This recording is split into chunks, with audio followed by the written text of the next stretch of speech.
what used to be like, hey, you know what, dollar signs for a new diabetic medication turn to 3x, 4x, 5x related dollar signs for this weight loss medication, to the point where you have more people fighting to be on that medication who weren't diabetic than those who were, right? Because those who weren't diabetic but were obese recognize, hey, this is a good medication for me to lose some weight. I'm going to try it.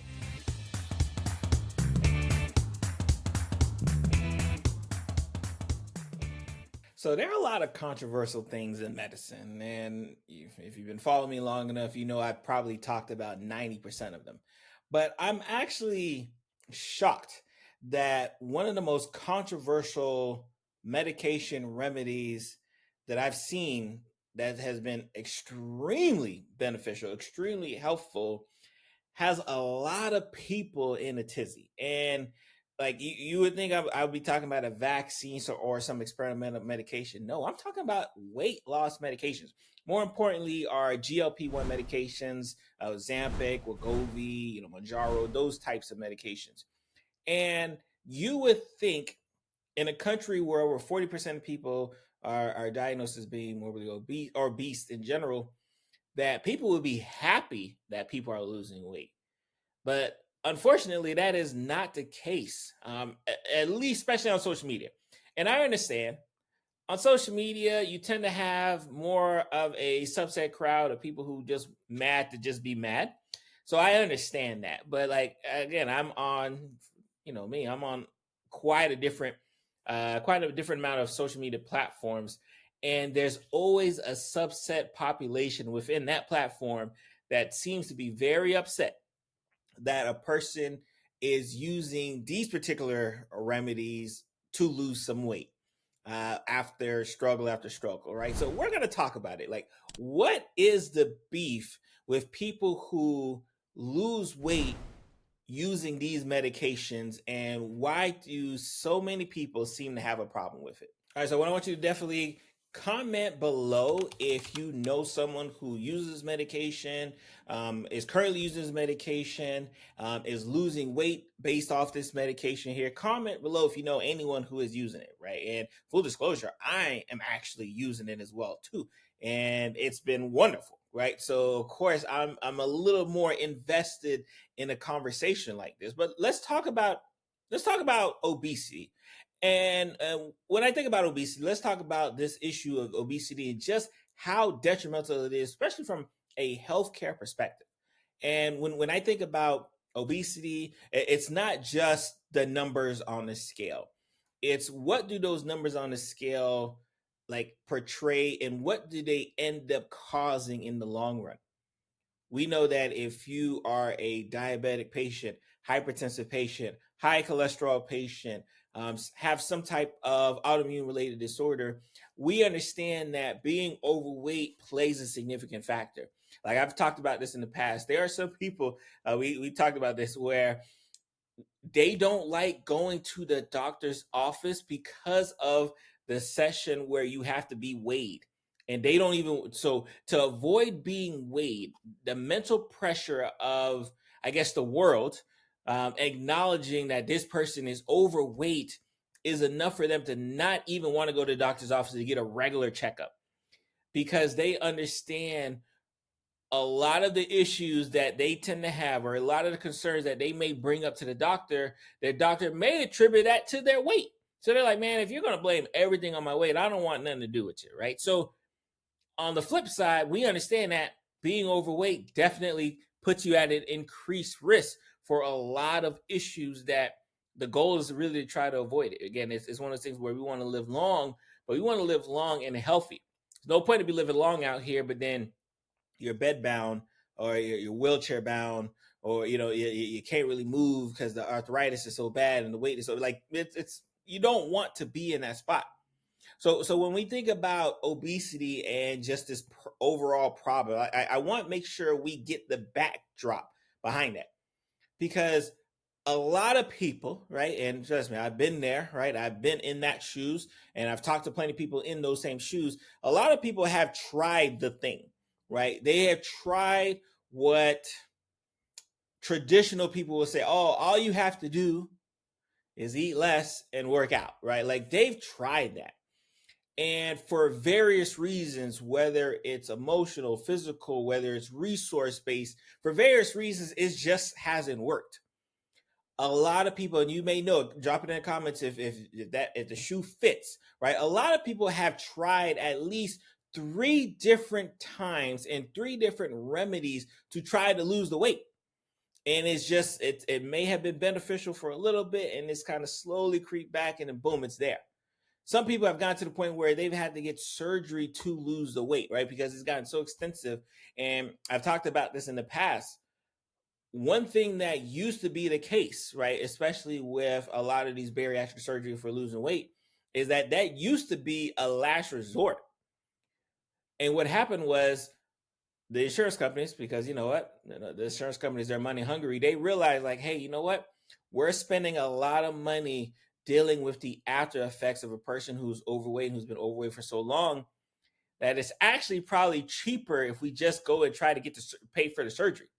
So you started seeing a lot of insurance companies actually recommending earlier to get the surgery after, you know, the person has tried to do the conventional traditional routes of losing weight. So they say, hey, you know what, this person has tried, this person's failed, we are not going to watch you for another 5-10 years get more sicker, have to deal with more comorbidities that we could possibly avoid if we just take care of the, you know, paying for the procedure now, right? So you had a lot of insurance companies actually recommending it to their patients who fit the criteria to go, hey, just go ahead and get the surgery, fam. Like, don't even waste your time. Go ahead and get the surgery, because in their eyes, like, hey, I'm gonna save a lot more money on the back end, right? Insurance companies are a long-term game.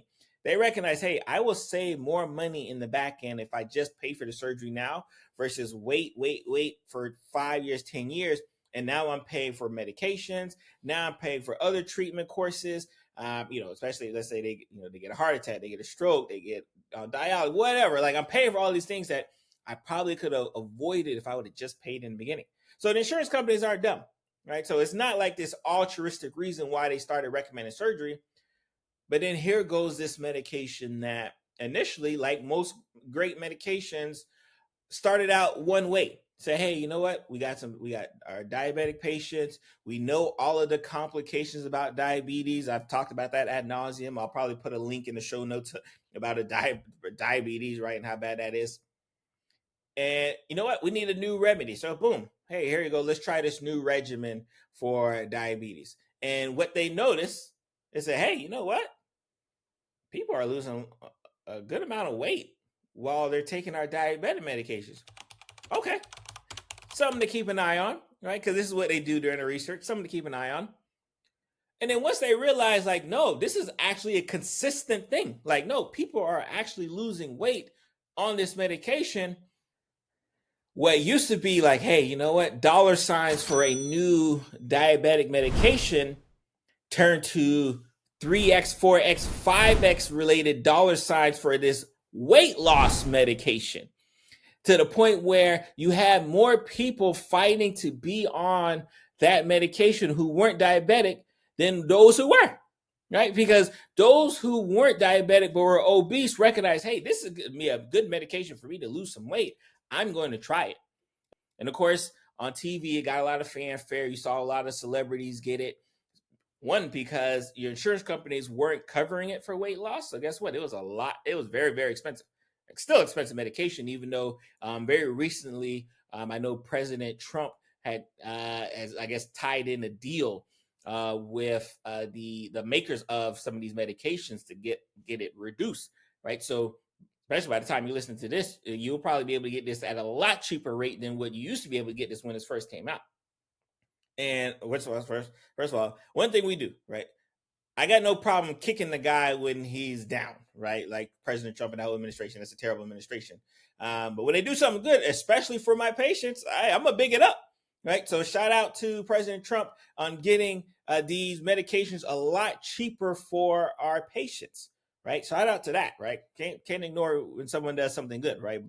Broken clock is right twice a day. So you have this issue of frustration where the person, you, right, me, right? We've tried it all. We tried this and that. We tried this diet. We tried, this regimen, and it still doesn't work.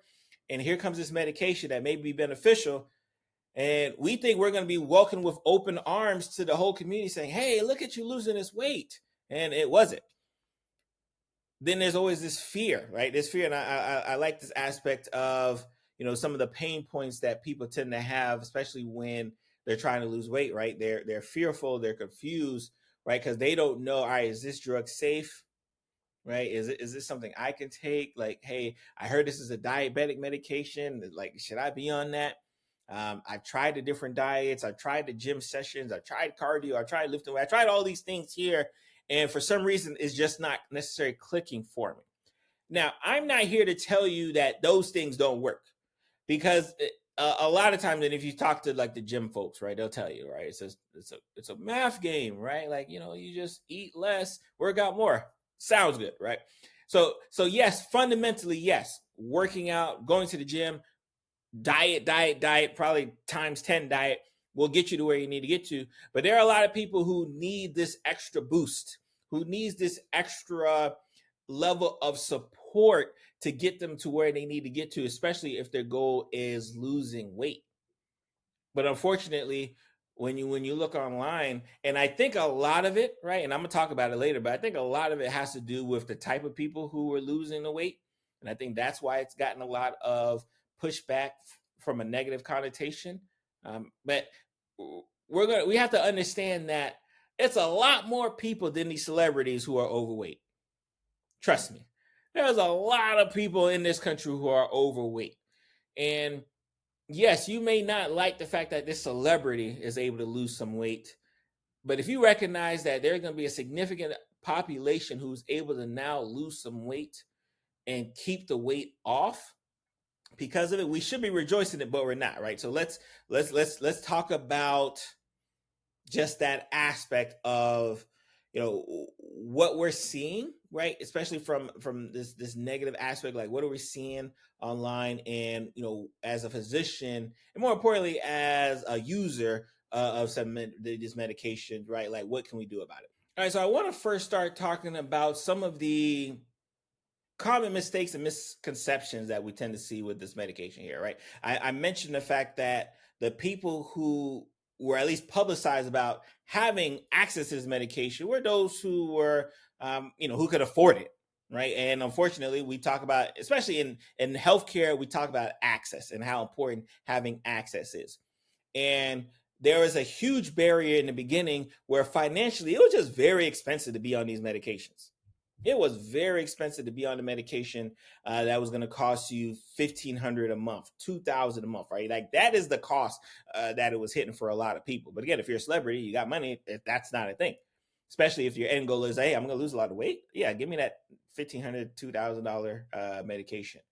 And then when you have the aspect of it was an injection, it was like an injectable medication, right? So you had like, oh my God, these people are taking shots, right? So you have people who are hesitant on taking a shot. I have some patients who just won't take a shot. They just, like, for them, taking shots is so difficult, especially now. Think about a diabetic patient being hesitant on taking shots, right? So the diabetic patients who know they need to take shots are hesitant. Imagine a person who does not need to take shots, and all of a sudden you're saying, hey, this medication, you're going to have to inject yourself, right? Whoa, like it's a pump the brakes moment across the board. And that's if they get over the fact that, like, financially it's going to be an arm and a leg. Now, some patients were able to get discounts, especially for like the first 3 to 6 months from the makers of these medications. But overall, an expensive medication was an expensive medication. Those were hurdles there. And then I think immediately what happened, because the market is the market, you had people who, like, hey, there's this expensive medication out there, expensive brand medication. And then you had pharmacies and compounders, right? And this is a concept that I don't think a lot of people kind of recognize. Yeah, these compound pharmacies and independent pharmacies who are like, hey, you know what? We will make the generic version of that, right? And you know what? You pay us different, right? So then you had a whole market open up for people who couldn't afford the brand name, but they could get the generic name, right? So it was just a lot of news and fanfare on top of the fact that you had celebrities losing weight everywhere. You had all of these complications that would get highlighted, like, oh my God, frozen stomach. And I do want to, I do want to, and I've talked about this, but I do want to just kind of mention the way some of these medications work, GLPs, right? The way GLPs work, right? Just from a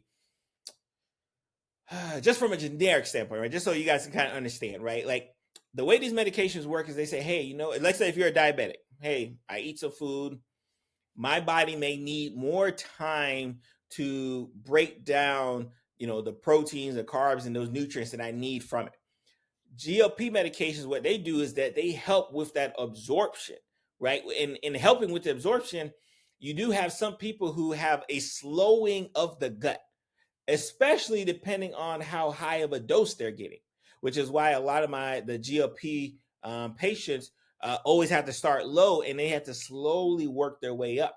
Now, they would love to start right at the top, but unfortunately, you start right at the top, you are definitely going to have to deal with those GI related issues that a lot of people dealt with, right? As far as constipation and the deadly frozen stomach, right? Like those are things that were real, but it was a function of the medication.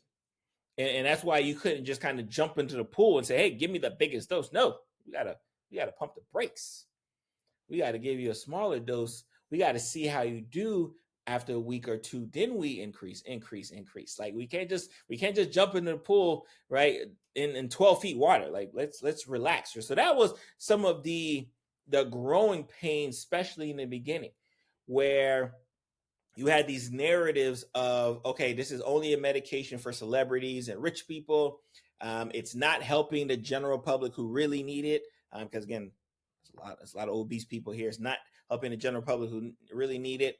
The deadly frozen stomach. Like it's dangerous. Oh my God, it's shot. So there was a lot of different narratives that had to be really combated to get to the point where people at least would feel comfortable saying, hey doc, like, can you tell me about that weight loss medication, right? Like that. So you imagine being a patient who was maybe interested in losing weight, and you've been fighting and pushing and tugging all these years to try to lose some weight. And then you get to the point where you like want to lose some weight. You see this new medication, and then you see all of the negative connotations associated with that medication. And you got to fight that. You got to fight that just to get to the point where you start taking the medication. And then lo and behold, you start taking the medication, you start losing weight off the medication. People start getting mad because you're losing weight. Let's talk about that. All right, so we're going to talk about some reasons why people got mad about the weight loss due to Ozempic. Not just weight loss due to Ozempic and these GLP medications. And this is something I kind of highlighted in the beginning, where there's this stigma of weight in this country that it's the person's fault. No one blames anyone when they have high blood pressure and says, oh, it's your fault, you got high blood pressure. No one blames anyone when you have diabetes. Oh my God, you got diabetes. It's your fault. But for some reason, when people are obese, they say it's your fault. You are the reason why you're obese, and you deserve to tough it out with your obeseness, right? Like that is the mindset for a lot of people. So here goes this medication that people are almost treating it like a miracle drug. It's not, right? The patients who are on these medications still got to work, right? They still got to eat less. They still got to work out. But now they just have some extra support. Because again, if my blood pressure was high, no one would look at me bad for taking blood pressure medication. If my diabetes was out of control, no one would look at me weird for taking medications to control my diabetes. If I had a headache, no one would look at me weird for getting a medication like Tylenol to treat the headache.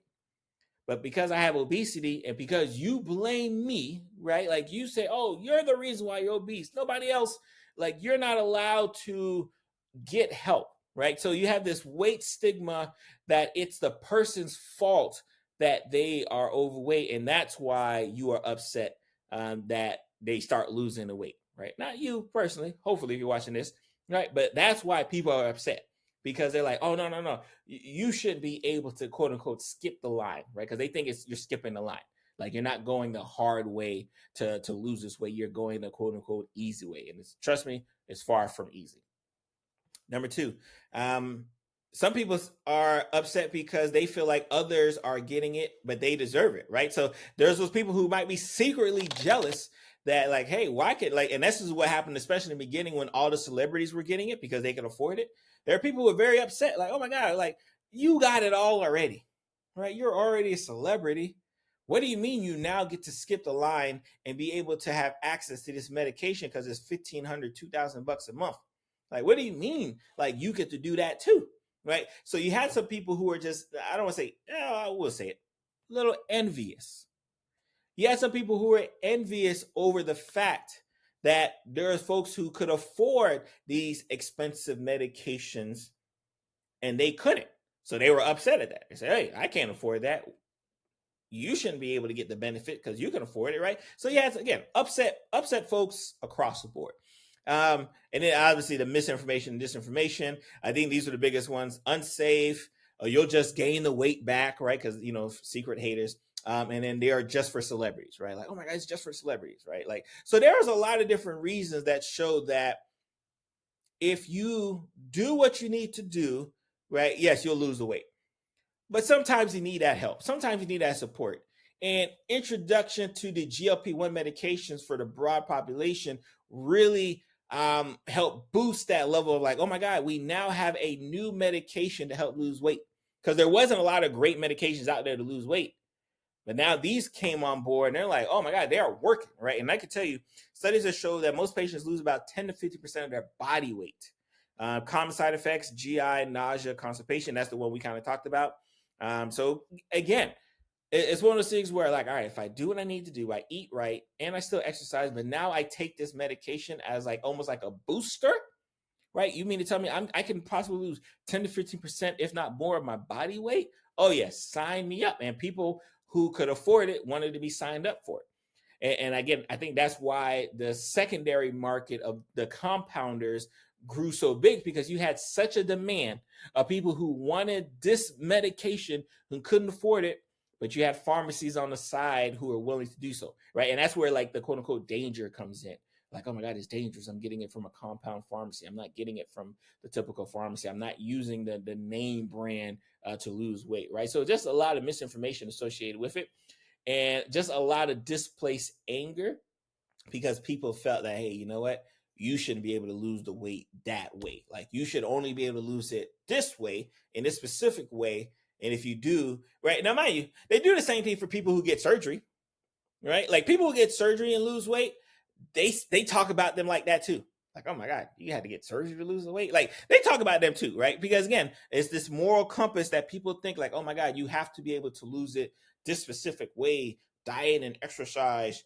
And if you don't do it that way, it's your fault, right? And people, thankfully, are being like, hey, you know what? I don't subscribe to that. You should subscribe to my show, though. Make sure you subscribe to the episode. I don't subscribe to your theory that the only way I should be able to lose weight is from diet and exercise. You know what?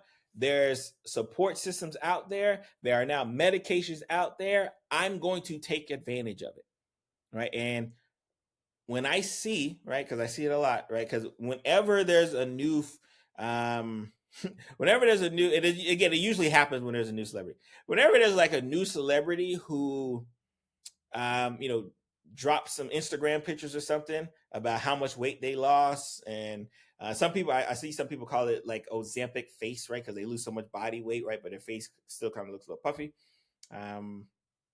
which is funny. Which is funny that we would even come up with that type of name. You know, you can just hear the animosity associated with it, right? I saw one quote that was so crazy that talked about how Ozempic and these GLP-1 medications have killed the body positivity movement. Think about that for a second, yo. Folks are so upset that folks are losing weight that now you're saying that those folks didn't care about being body positive because they happen to lose the weight, right? Like, just imagine, just say that out loud. I take a medication to help me lose weight. Now you're telling me that I didn't really care about body positivity, which again obviously focuses on like, hey, loving your body whichever way, like focuses on that. Like, if people are like, nah, y'all didn't care about that, y'all were just overweight, and you wanted us to overlook the fact you're overweight, right? Going back to that moral superiority that some people tend to show when they're dealing with people who are overweight, right? It happens all the time, unfortunately.